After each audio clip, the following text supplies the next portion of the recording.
Hello student, आप सबका स्वागत है आप सबके चैनल राधिका पटेल 111 ऑफिशियल में। इस वीडियो में आप सबको हम बताने वाले हैं आरआरबी टेक्नीशियन को लेकर के। जी हां, आरआरबी टेक्नीशियन की यहां पर बहुत बड़ी भर्ती आ चुकी है। जैसा कि बहुत लोग इंतजार भी कर रहे थे कि रेलवे की वैकेंसी कब तक आएगी, तो फिर से जी हां आप लोगों के लिए बहुत बड़ी खुशखबरी आ चुकी है। सबसे पहले आप सबको पूरा हम डिटेल में बात करेंगे कि कहाँ पर कितनी पोस्ट आई हुई है और कितना एज है, कितना एज रिलैक्सेशन है और क्या इसका क्वालिफिकेशन है, सारी बातें करेंगे। वीडियो को एंड तक जरूर देखिएगा। तो चलिए वीडियो को स्टार्ट करते हैं। सबसे पहले आप सबको हम बता दें कि देखिए इसका जो स्टार्टिंग डेट होने वाला है, यानी कि फॉर्म का स्टार्ट डेट जो होने वाला है वो 28 जून, यानी कि 28 जून से ये जो है फॉर्म भरा जा रहा है। तो जैसे ही नोटिफिकेशन आया हुआ है इसका, तो हम आप लोगों को अपडेट कर दे रहे हैं। ठीक है, तो 28 जून से जो है इसका फॉर्म भरा जा रहा है। इसके बाद जो है वो इसका लास्ट डेट जो होने वाला है 28 जुलाई, यानी कि एक महीने का पूरा आप लोगों को समय दिया गया है। 28 जुलाई को इसका लास्ट डेट होने वाला है। 28 जून से ये फॉर्म भरा जा रहा है। ठीक है, तो होप सो आप लोग क्लियर हो गए होंगे। इसकी फी पेमेंट की बात करें तो फी पेमेंट जो है वो इसका 28 जुलाई तक ही फी पेमेंट भी होगा, यानी कि जिस दिन आप फॉर्म लास्ट डेट भरेंगे, लास्ट डेट को ही आप लोगों का फी पेमेंट का भी लास्ट डेट होने वाला है। उसके बाद आप लोगों को बता दें इसका एडिट या मॉडिफिकेशन कब तक आप लोग कर सकते हैं, यानी कि फॉर्म अप्लाई कर देंगे तो उसके बाद आप कब तक जो है इसमें एडिट और जो है वो मॉडिफाई कर सकते हैं। तो 1 से 10 जुलाई 2025 तक जो है वो इसमें आप मॉडिफिकेशन कर सकते हैं। ठीक है, अब इसके एग्जाम की बात करें तो इस एग्जाम का जो है वो अभी कोई डेट फिक्स नहीं किया गया है कि एग्जाम कब होगा, लेकिन हाँ फॉर्म आ चुका है, आप लोग अप्लाई कर सकते हैं। उसके बाद हम फीस की बात कर लेते हैं। तो देखिए इसमें फीस जो है वो फीस कितनी रखी गई है, तो आप लोगों को बता दें फीस 500 रखी गई है। उसमें आप लोगों को पता है कि जो रेलवे है, रेलवे एग्जाम में जो है वो फी रिफंड भी होता है। तो इसमें आप लोगों के लिए ये फायदा है कि फी रिफंड हो जाएगा। कितना रिफंड होगा ये भी आप लोगों को बता दें। तो देखिए यहाँ पर जनरल और ओबीसी ईडब्ल्यूएस के लिए 500 फीस है, तो इसमें 400 जो है वो रिफंड हो जाएगा आफ्टर प्री, यानी कि पहला पेपर देने के बाद स्टेज 1 का। उसके बाद आप लोगों का फी रिफंड हो जाएगा 400 रुपये। वही SC ST फिजिकल हैंडीकैप्टेड की बात करें तो 250 रुपये फीस है और इनके 250 रुपये पूरे जो है वो रिटर्न हो जाएंगे।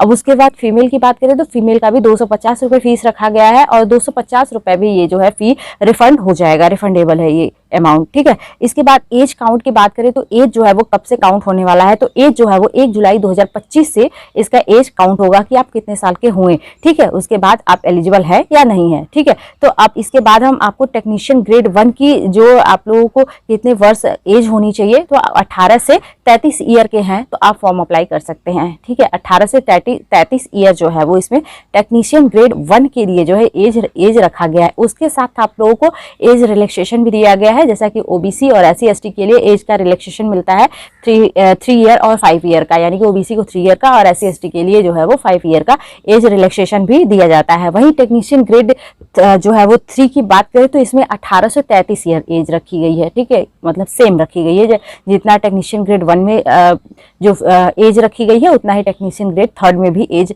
रखी गई है। उसके बाद हम आप लोगों को बात कर दे तो किसमें कितनी पोस्ट है, तो देखिए टेक्नीशियन ग्रेड 1 की बात करें तो इसमें जो है वो 183 पोस्ट रखी गई है, यानी कि 183 पोस्ट जो है वो टेक्नीशियन ग्रेड 1 में है। और टेक्नीशियन ग्रेड 3 की बात करें तो 6055 सीट जो है वो टेक्नीशियन ग्रेड 3 में आई हुई है आप लोगों को के लिए। अब देखिए किस जोन में कितना फॉर्म आया हुआ है ये भी आप लोगों को हम बता दें। तो देखिए इसमें जो है अहमदाबाद जो है वो उसमें 161 सीट दिया गया है। देखिए बहुत लोग पसंद करते हैं कि हम लोग साउथ में जो है वो फॉर्म भरे, तो साउथ में जो है लोगों का ये मानते हैं कि जो है आपका कटाव जो है वो लो जाता है, लेकिन अब बात करें तो देखिए अब हर जगह का कटाव जो है वो लगभग सेम ही जाता है। क्यों?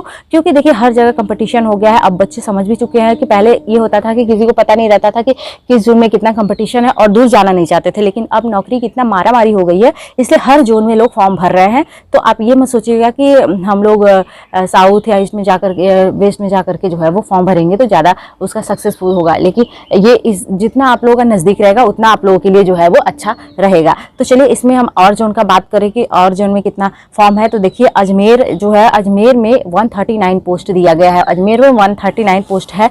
और बेंगलोर की बात करें तो बेंगलोर में 140 पोस्ट आया हुआ है। उसके साथ भोपाल में बात करें तो भोपाल में देखिए यहाँ पर अच्छा सीट है, 210 सीट दिया गया भोपाल में। ठीक, अब उसके बाद भुवनेश्वर की बात करें तो भुवनेश्वर में 38 सीट दी गई है।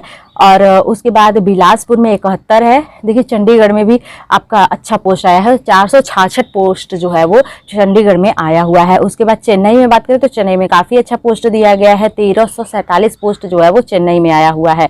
ठीक, अब गोरखपुर की बात करें तो 68 सीट है, यानी कि गोरखपुर तो नज़दीक है लेकिन इसमें 68 सीट है, सीट थोड़ा कम दिया गया है गोरखपुर में, तो सीट अच्छा होता तो ज़्यादा अच्छा रहता। उसके बाद गुवाहाटी में बात करें तो गुवाहाटी में जो है वो 184 सीट आया हुआ है। उसके बाद जम्मू एंड श्रीनगर की बात करें तो 296 जो है वो पोस्ट जम्मू एंड श्रीनगर में आया हुआ है। वही कोलकाता में 1434 पोस्ट जो है वो कोलकाता में आया हुआ है। उसके बाद मालदा की बात करें तो मालदा में 70 पोस्ट है और मुंबई में 891 पोस्ट है, यानी कि मुंबई में पिछली बार की अपेक्षा इस बार कम कर दिया है। 891 फिर भी सीट काफ़ी है, ठीक है। मुजफ्फरपुर में 6 सीट है, पटना में 7 सीट है।